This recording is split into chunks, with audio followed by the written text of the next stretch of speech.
Welcome back dear students. मैं राजेश सोनी आप सभी का स्वागत करता हूं। आज अपन जो फर्स्ट एक्सरसाइज है उसकी जो विविध एक्सरसाइज है उसका जो रिमेनिंग पार्ट था उसे कंप्लीट करेंगे। तो अपन देखते हैं क्वेश्चन नंबर 7 से।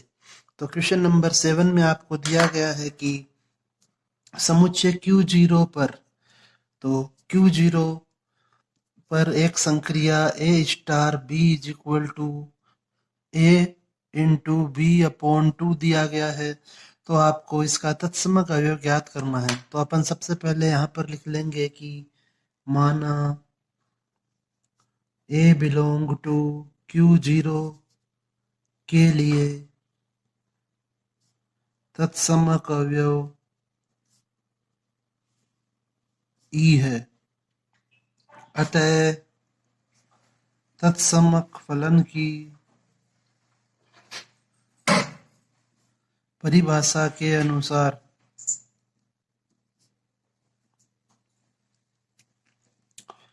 ए star E is equal to A, इसलिए दी गई संक्रिया के अनुसार ए और ई का गुणा करेंगे और इसमें 2 का भाग दिया जाएगा और बराबर में ए।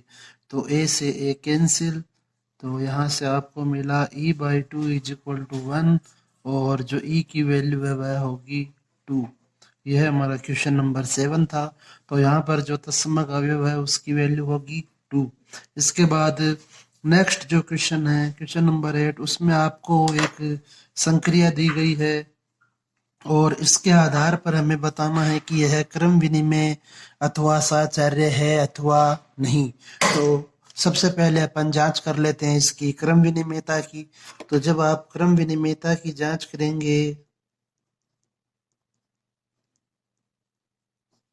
तो चूंकि प्रश्नानुसार A star B is equal to दिया हुआ है 1 प्लस ए इंटू बी, तो अतः जब आप बी स्टार ए का मान ज्ञात करेंगे तो यह होगा 1 प्लस बी इंटू ए। तो इसे यदि इक्वेशन फर्स्ट और इसे इक्वेशन सेकंड माना जाए तो समीकरण या इक्वेशन फर्स्ट एंड सेकंड के अनुसार A star B is equal to B star A, अतः स्टार क्रम विनिमय संक्रिया है। इसके बाद इसका जो नेक्स्ट पार्ट है सहचार्यता की जांच करनी है। तो सहचार्यता के लिए अपन जैसा कि पढ़ चुके हैं, सहचार्यता के लिए हमें 3 अवयव चाहिए होते हैं। ए बी सी ले लेंगे यहाँ पर। तो पहले अपन फाइंड करते हैं ए स्टार बी स्टार सी की वैल्यू। तो इस डेफिनेशन के अनुसार पहले हमें सरल करना होगा बी स्टार सी को। तो यह बनेगा ए स्टार, पहले चूंकि इसे सरल कर रहे हैं तो इसे लिखना होगा परिभाषा के अनुसार 1 प्लस बी इंटू सी। इसे आपको एक नियम मानते हुए चलना होता है। अब आप ए तथा 1 प्लस बी सी पर भी यही संक्रिया वापस से लगाएं। तो यहाँ पर पहली संख्या ए है और दूसरी संख्या, यह पहली संख्या होगी और यह दूसरी संख्या, इसलिए यह बनेगा 1 प्लस पहली संख्या इंटू दूसरी संख्या। तो इसको जब आप लिखेंगे तो यह बनेगा 1 प्लस ए बी सी। इसी प्रकार जब आप सरल करेंगे ए स्टार बी स्टार सी को, तो यहाँ से आप लिखेंगे पहले यह सरल होगा ए स्टार बी, तो यह बनेगा 1 प्लस ए बी स्टार सी। अब हमें यहाँ पर दिख रहा है कि यह पहली संख्या है और यह दूसरी संख्या, इस कारण से परिभाषा या नियम के अनुसार आपको लिखना होगा 1 प्लस पहली संख्या गुणा दूसरी संख्या। यहाँ पर यह पहली संख्या है और यह दूसरी संख्या है, तो इसलिए इसका भी आपको ध्यान में रखना है विशेष। अब जब आप इसे सरल करेंगे तो यह है 1 plus C plus A B C. तो चूंकि यह दोनों समान नहीं हैं तो आप यहाँ पर लिखें चूंकि A star B star C is not equal to A star B star C, तो अतः स्टार साहचर्य संक्रिया नहीं है। तो यहाँ से इसका जो फर्स्ट ऑप्शन है वह सही होगा कि यह क्रम विनिमय तो है परंतु साहचर्य नहीं है, इसलिए इसका जो सही ऑप्शन है वह होगा ए। इसके बाद जो नेक्स्ट क्वेश्चन है, क्वेश्चन नंबर 10 ले लेते हैं। पहले बाय मिस्टेक यह लिखा गया पहले, तो क्वेश्चन नंबर 10 जो है, पूर्णांकों के समुच्चय z में एक संक्रिया स्टार जो दी गई है A star B is equal to पहली संख्या प्लस दूसरी संख्या माइनस पहली गुणा दूसरी द्वारा परिभाषित है। तो इसके लिए आपको प्रतिलोम अवयव ज्ञात करना है। तो इसमें अपन ज़्यादा टाइम नहीं देंगे क्योंकि है आपने पहले डिस्कस कर लिया है, अपन इसे डिस्कस कर चुके हैं लेक्चर नंबर 17 में। आप वहाँ पर देख सकते हैं कि जो एग्जाम्पल नंबर 11 था वही यह है, और जो 1.3 है उसका जो क्वेश्चन नंबर 4 है वह भी यही है। तो इसमें अपन ज़्यादा समय नहीं देंगे, आप वहाँ पर यह देख सकते हैं, यह आपको मिल जाएगा लेक्चर नंबर 17 के रिकॉर्डिंग में। तो इसके बाद अब अपन नेक्स्ट देखते हैं क्वेश्चन नंबर 9। तो यहाँ पे आपको दिया हुआ पूर्णांकों के समुच्चय, पूर्णांक को अपन व्यक्त करते हैं z से। तो पूर्णांकों के समुच्चय z में व्यकलन अर्थात सब्ट्रैक्शन एक ऐसी संक्रिया है जो, तो यहाँ पे हमें चेक करना है कि जो माइनस वह क्रम विनिमय होता है अथवा नहीं, सहचार्य होता है अथवा नहीं। तो आप कोई भी एक संक्रिया मान ले, तो आपने लिखा माना A star B is equal to A minus B है। ओके, तो क्रम विनिमयता के लिए जांच कर रहे हैं अपन फर्स्ट क्रम विनिमयता। तो क्रम विनिमयता में आपको लिखना होता है A star B is equal to जो भी मान दिया हुआ है वह ले लेंगे, और बी स्टार ए की जो वैल्यू है वह होगी परिभाषा के अनुसार। यहाँ पर आप देखें कि यह पहली संख्या थी और यह दूसरी संख्या, तो जो परिभाषा के अनुसार किया गया है वह है कि पहली में से दूसरी संख्या को घटाना है। तो अब यहाँ पर जो पहली संख्या है वह बी है और दूसरी संख्या ए, इसलिए यह बनेगा बी माइनस ए। तो चूंकि A star B is not equal to B star A, अतः यह क्रम विनिमय नहीं है। अब अपन बात करते हैं साहचर्यता की। तो साहचर्यता के लिए आप देखें कि जो साहचर्यता है उसमें आपको दो पार्ट सोल्व करने हैं। फर्स्ट पार्ट हो जाएगा ए स्टार बी स्टार सी, तो यह होगा ए स्टार। अब परिभाषा के अनुसार बी स्टार सी में जब आप यह संक्रिया लगाएंगे तो पहली संख्या माइनस दूसरी संख्या के आधार पर यह बनेगा बी माइनस सी। अब यहाँ पर पहली संख्या वह ए है और दूसरी संख्या जो है वह है बी माइनस सी, इसलिए वापस से इस पे जब आप स्टार संक्रिया लगा रहे हैं तो यह बनेगा पहली संख्या माइनस दूसरी संख्या। यदि दूसरी संख्या बड़ी हो तो आपको उसे बिल्कुल भी कोई भी चेंजेज नहीं करने, उसे एज इट इज लिख देनी होती है। तो यह बनेगा ए माइनस बी प्लस सी।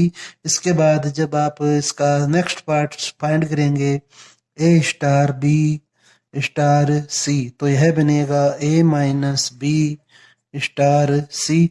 अब यहाँ पर जो पहली संख्या है वह है ए माइनस बी और दूसरी संख्या वह है सी। तो परिभाषा के अनुसार आप इसे लिखेंगे पहली संख्या माइनस दूसरी संख्या, तो यह बना A minus B minus C. तो चूंकि A star B star C is not equal to A star B star C, अतः यह या अतः स्टार सहचर्यता का पालन नहीं करती है। तो यहाँ पर जो ऑप्शन होगा वह ऑप्शन होगा सी, जो सी पार्ट है कि यह न तो क्रम विनिमय है और न ही साहचर्य। नेक्स्ट क्वेश्चन वह भी कुछ इसी प्रकार का है। तो यहाँ पे आप देखें कि आपको फर्स्ट पार्ट दिया हुआ है A star B is equal to A square into B, और आपको चेक करना है ये क्रम विनिमय है या नहीं।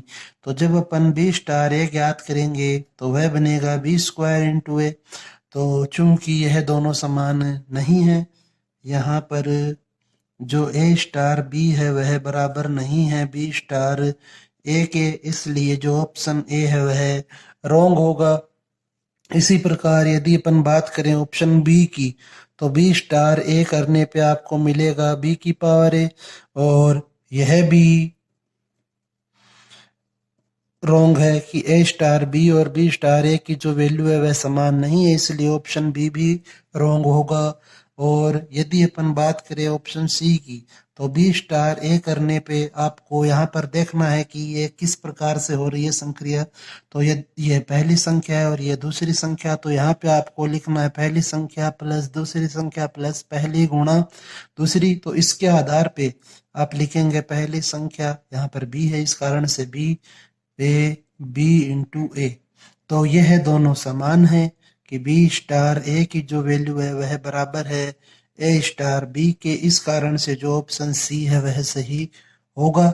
और यहाँ पर आप देखें कि ए स्क्वायर बी दिया हुआ है, तो यहाँ जब आप इसको सरल करेंगे तो यह बनेगा बी स्क्वायर है, इसके कारण से यह भी बराबर नहीं होगा, इसलिए इसका जो सही ऑप्शन है वह है ऑप्शन नंबर सी।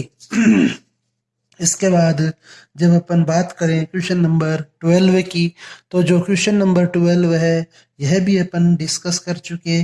तो यह जो है वह है एग्जाम्पल नंबर 6, जिसे अपन लेक्चर नंबर 9 में डिस्कस कर चुके हैं, तो वहां से आप इसे देख सकते हैं। इसके बाद नेक्स्ट अपन बात करें क्वेश्चन नंबर 13 की, तो यह क्वेश्चन भी अपन ने डिस्कस कर लिया है पहले ही। यह है 1.1 जो एक्सरसाइज है उसका क्वेश्चन नंबर 3, और यह आपको मिलेगा लेक्चर नंबर 10 में। तो यहाँ पर वापस से वही सेम क्वेश्चन रिपीट करने का कोई औचित्य नहीं है। आपको यदि कोई प्रॉब्लम है तो आप उस वीडियो में देख सकते हैं पर्टिकुलर, इसलिए यहाँ पर लेक्चर का नाम लिखा गया है साथ में कि भाई कौन से लेक्चर में उपलब्ध है। साथ ही साथ जो क्वेश्चन नंबर 14 है यह भी रिपीट हो चुका। तो यह एक्सरसाइज 1.2 में, एक्सरसाइज 1.2 में यह जो क्वेश्चन है वह है आपका क्वेश्चन नंबर 6, और यह अपन ने डिस्कस किया है लेक्चर 14 में। इसके बाद जब अपन नेक्स्ट क्वेश्चन देखें क्वेश्चन नंबर 15, तो क्वेश्चन नंबर 15 जो है वह है कि यदि a is equal to 1, and important question है ये, तो ए में परिभाषित का अर्थ होता है समुच्चय ए से ए में। तो यदि आपको कहीं दिया गया हो समुच्चय बी में, समुच्चय सी में, तो इनका अर्थ होता है कि बी से बी में, सी से सी में। तो एफ और जी है वे दोनों फलन परिभाषित है। तो आप यहाँ पर डायग्राम बनाएं, यह ए और यह भी ए होगा। ए से ए में जो फलन परिभाषित है वह एफ है। ए में जो एलिमेंट है वे हैं -1 एंड 1, -1 एंड 1, और यहाँ अपन लिख लेते हैं एफ एक्स की वैल्यू। तो एफ एक्स की जो वैल्यू है वह है एक्स स्क्वायर। तो यदि x इज इक्वल टू -1 लिया जाए तो f -1 की वैल्यू हमें मिल रही है 1, और यदि x इज इक्वल टू 1 लें तो f1 की वैल्यू भी हमें मिल रही है 1। तो जब आप इसको रिलेशनशिप के रूप में शो करेंगे तो यह कुछ इस प्रकार से होगा। तो चित्र अनुसार f है वह एक बहुएकी फलन है,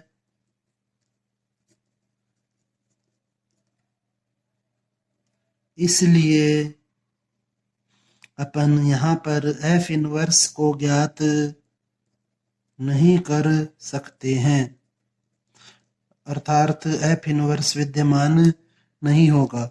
अब यदि अपन बात करें फंक्शन जी की, तो फंक्शन जी के लिए आप यह डायग्राम एक बार पुनः बनाएंगे। तो जो फंक्शन आपका जी है वह भी ए से ए में परिभाषित है। ए में जो एलिमेंट्स दिए गए हैं वे हैं -1 एंड 1, -1 एंड 1 और जी एक्स जो फंक्शन है वह है जो दिया गया है इस प्रकार की, जी एक्स इज इक्वल टू है sine pi by pi X upon 2। तो यदि यहाँ पर x इज इक्वल टू -1 लिया जाए तो g -1 की वैल्यू बनेगी साइन -π/2 और साइन -π/2 को अपन लिख सकते हैं माइनस साइन π/2 अर्थात -1। इसी प्रकार अर्थात -1 का जो रिलेशन है वह -1 से है। और यदि x इज इक्वल टू 1 लिया जाए तो g1 की वैल्यू होगी साइन π/2 और साइन π/2 की वैल्यू होती है 1, इसलिए जो 1 का रिलेशन है वह है 1 से। तो चित्रानुसार जी एके की आच्छादक फलन है। अब आपको यहाँ पर एके की फलन और आच्छादक फलन की परिभाषा मालूम होनी चाहिए। तो अतः जी इनवर्स विद्यमान होगा, अतः जी इनवर्स विद्यमान होगा। तो अब हमें जी इनवर्स ज्ञात भी करना है। तो आप लिखेंगे कि माना G X is equal to sine pi X upon 2 और G X is equal to upon Y लेंगे। तो यहाँ से यह बना sine pi X by 2 is equal to Y. तो जब साइन को आप RHS में पक्षांतरित करेंगे तो यह होगा pi X by 2 is equal to sine inverse Y. और यहाँ से पाई एक्स की जो वैल्यू है वह होगी 2 इंटू साइन इनवर्स वाई और जो x का मान हमें प्राप्त होगा वह है 2/पाई साइन इनवर्स वाई। और जब आप यहाँ से x का मान ज्ञात करेंगे तो वह होगा जी इनवर्स वाई, अर्थात आप इसे लिखेंगे G inverse Y is equal to 2/पाई साइन इनवर्स वाई और लास्ट में y के स्थान पर x रखने पर तो यहाँ पर अब हमें यह प्राप्त होगा कि जी इनवर्स x जो है वह होगा 2π/पाई साइन इनवर्स x। तो यह जी इनवर्स है इस क्वेश्चन के लिए। लास्ट जो क्वेश्चन है क्वेश्चन नंबर 16, वह क्वेश्चन भी अपन डिस्कस कर चुके हैं। तो यह आपका जो एक्सरसाइज 1.1 है उसका क्वेश्चन नंबर है 4, जिसे अपन लेक्चर नंबर 10 में देख चुके हैं। तो आप वहां से वापस से देख सकते हैं। तो प्रिय विद्यार्थियों, यह हमारी आज फर्स्ट एक्सरसाइज कंप्लीट होती है और आपसे उम्मीद की जाती है कि आप इसे अच्छे से कवर किया होगा आपने इसे।